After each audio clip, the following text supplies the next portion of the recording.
Hi guys around the world. I'm Liana Antonovich. My channel is about equestrian training strategies. Subscribe to my channel using the button below and share it. Let's look at a few examples.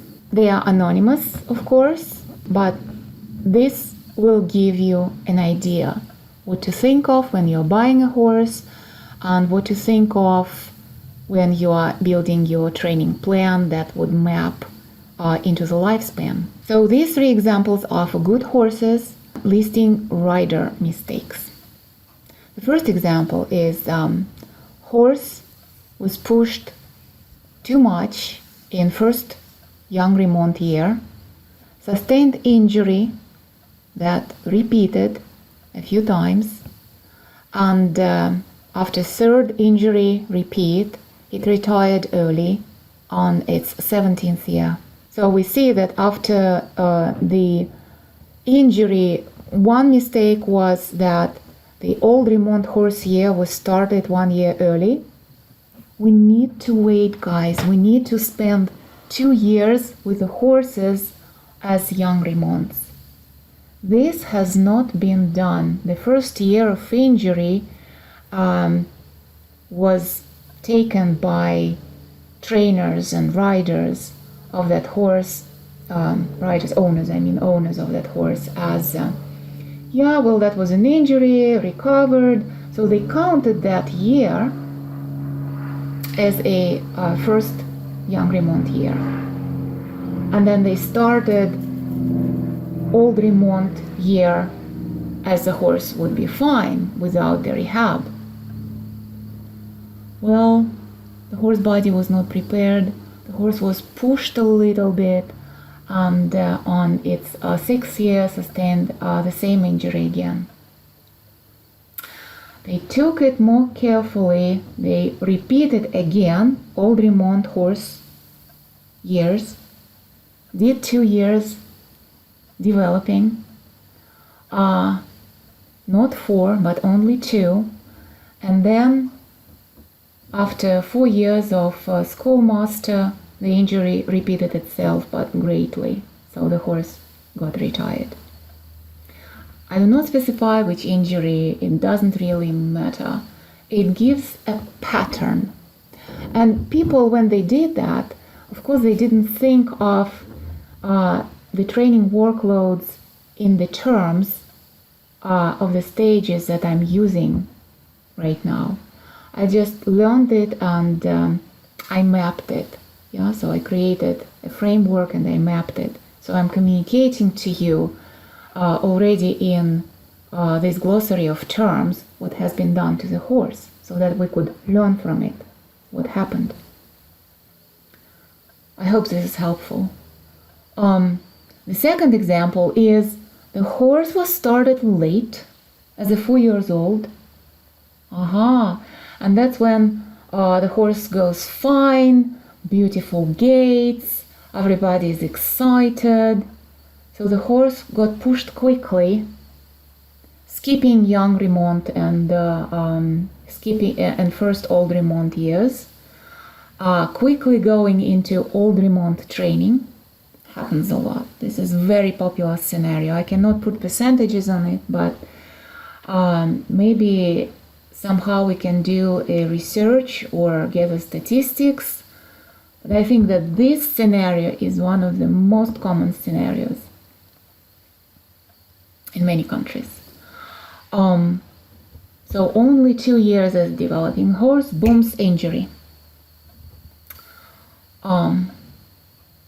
Recovered, again, using all the horse juices, another year as developing horse, 3 years as a schoolmaster, booms, again injury. After that injury, the horse could not come back as quickly as strong. The horse was kept for 3 years and the intensity of workload as old remount, and then booms, another injury, and the horse was retired early. But this horse was lucky. It lived almost to 30 years old. Retired in the pasture in a warm country. The third example. Horse started early and slowly spent 9 years of development, competed internationally. That's the scenario we like. Sustained an injury. That does happen in the intensity of competition season and preparation for a competition season and training between the competitions. Horses experience a lot of pressure and strain. Recovered from injury as 14 years old. And then were kept in Aldremont, again, developing year. So 2 years of building up. And then another good number of years as a schoolmaster for a one adult amateur and then a few young riders. So this is actually a kind of riding mistake because of the competition season, but when you go for scores and medals, you really take risk, you push a little bit, so things happen. And the third scenario is it is a rider mistake, but it is sometimes even like not a rider mistake. So it is a good scenario. And sport is always an activity where injuries do happen. So this is another slide with the examples, but these are examples of horses where natural issues got revealed. So the riders were absolutely exceptional. The first case is a horse diagnosed with OCD in one of the joints with a chip in first year of young remount. Chip taken out. Horse fully recovered on its 6th year from a mild case of laminitis. Career ended early due to acute arthritis in OCD impacted joint, which developed on 15th year. The horse was retired and kept in retirement for glorious 10 years, and then the owner didn't feel like it was easy on the wallet, and 24 years was a reasonable time frame, so the horse didn't pass away, it was put down. The second example is horse colicked in 8th year. And there probably was a reason why the horse was kept a foal for quite some time, or maybe not, I do not know. But the episodes repeated in 13th and 16th years, and on the third episode, it was not a surgery. The horse was put down by a vet. That's sad, but this is the example, like, you can do everything possible, everything you can be smart about things, because it is colic surgery and such, and not a lameness in legs. Pushing a horse on the 9th year to quickly go like remount stages into developing stages is justifiable if a horse can do those things. So the ramp up can be more rapid, and it's fine. And you can see that after a second colic episode with a surgical intervention, they already went much slower because the horse was already on its 14th year. Yeah. So I see a good pattern of rider decision making. The third example is horse started early, so everything was fine, good imprinting, and slowly, and spent 7 years of development with specialization as an event horse. Coffin bone issue was managed with pads. The horse continued career as a schoolmaster in prelim and in lower levels dressage after this coffin bone issue was recognized. And the horse did lower levels dressage for another adult amateur and later for a light young rider till full retirement to pasture at 23. Well, that is actually a very good success story because the horse served in lower levels dressage as a schoolmaster till 23-year-old. So it was not retired at 18, 17. It was 23-year-old. This is a very good case.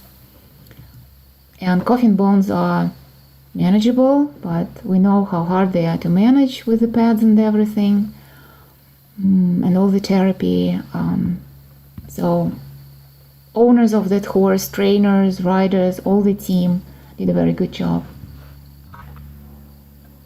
So a few stories for great inspiration. I took two Russian riders, and Lena Petushkova and Alexandra Karelova, because I have a little bit more intimate knowledge of these cases. And then I took famous Anki van Grunsven and Salinero. So it's a little bit, I took examples from the past, not something very hot like Charles Dujardin or Edward Gall. I'm not touching these gurus. They are very fresh.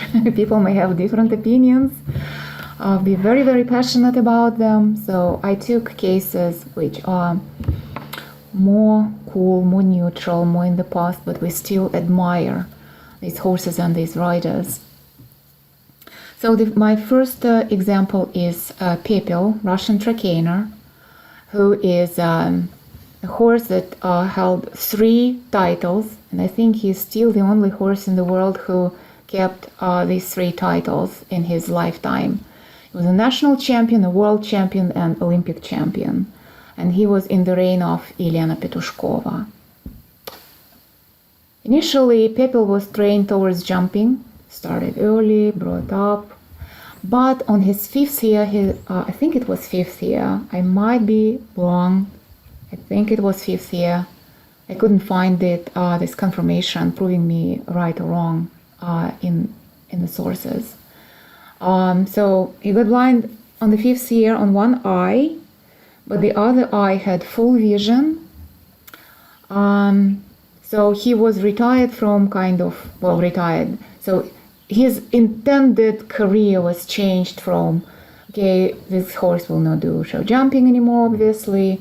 So he was assigned to dressage, and that's how Elena Vladimirovna got him. But he was never sick, either gastrically or in his limbs, throughout his entire dressage career. Elena Vladimirovna told me that she was amazed that his horse has never had a lame day. Not a fever, nothing. He's never been sick. The other horse is Balagur, Orlov trotter, and he was a contender at the world class level, including a 5th place finish at the 208 Olympic Games with Russia's Alexandra Karelova. But he was a schoolmaster for the next generation of students. He was started in a sulky as a 1.5 years old. This is how they start. When the horse is bred for a sulky as a trotter, as a standard bred, as they say in North America, that's the age of breaking into a sulky. So he got all his imprinting, all his empathy, bond, everything, all the skills in a sulky that later translated into working with rider on the saddle for a police station. And then from there, from a police station, he was noted by Lena Petushkova above and suggested as a riding horse for Alexandra Karelova for his very special talent for collection, passage and piaffe that he already demonstrated in a police station. What's interesting, some riders do share their schoolmasters with other generations. like Alexandra Karyalova shared later Balagur with young riders of a famous trainer Monica Teodorescu. The third example is Salinero, Hanoverian, jumper bloodlines, moved as a developing horse to dressage, later purchased by Anke van Grunsven and Chef Janssen and competed internationally to Grand Prix, posting 82% at international competitions as 18 years old. This is an absolute thrill for a horse, for a sport horse of this quality in the best hands. Unemotional Van Grunsven refused to leave Salinero's side long after the 82% event competed. Salinero has retired to pasture at Van Grunsven's residence in the Netherlands, and he's still there. Elena Petushkova, above, shared her pupil with a young rider at first, but when she saw a generalized handling by a little self-absorbed young lady rider, she pulled the trigger and retired Pepel to pasture in a prosperous collective farm. This illustrates not only schoolmasters are hard to produce and come by, there is a huge gap in knowledge and attitude between the brightest schoolmasters, finishers, and maintainers and the rest of us.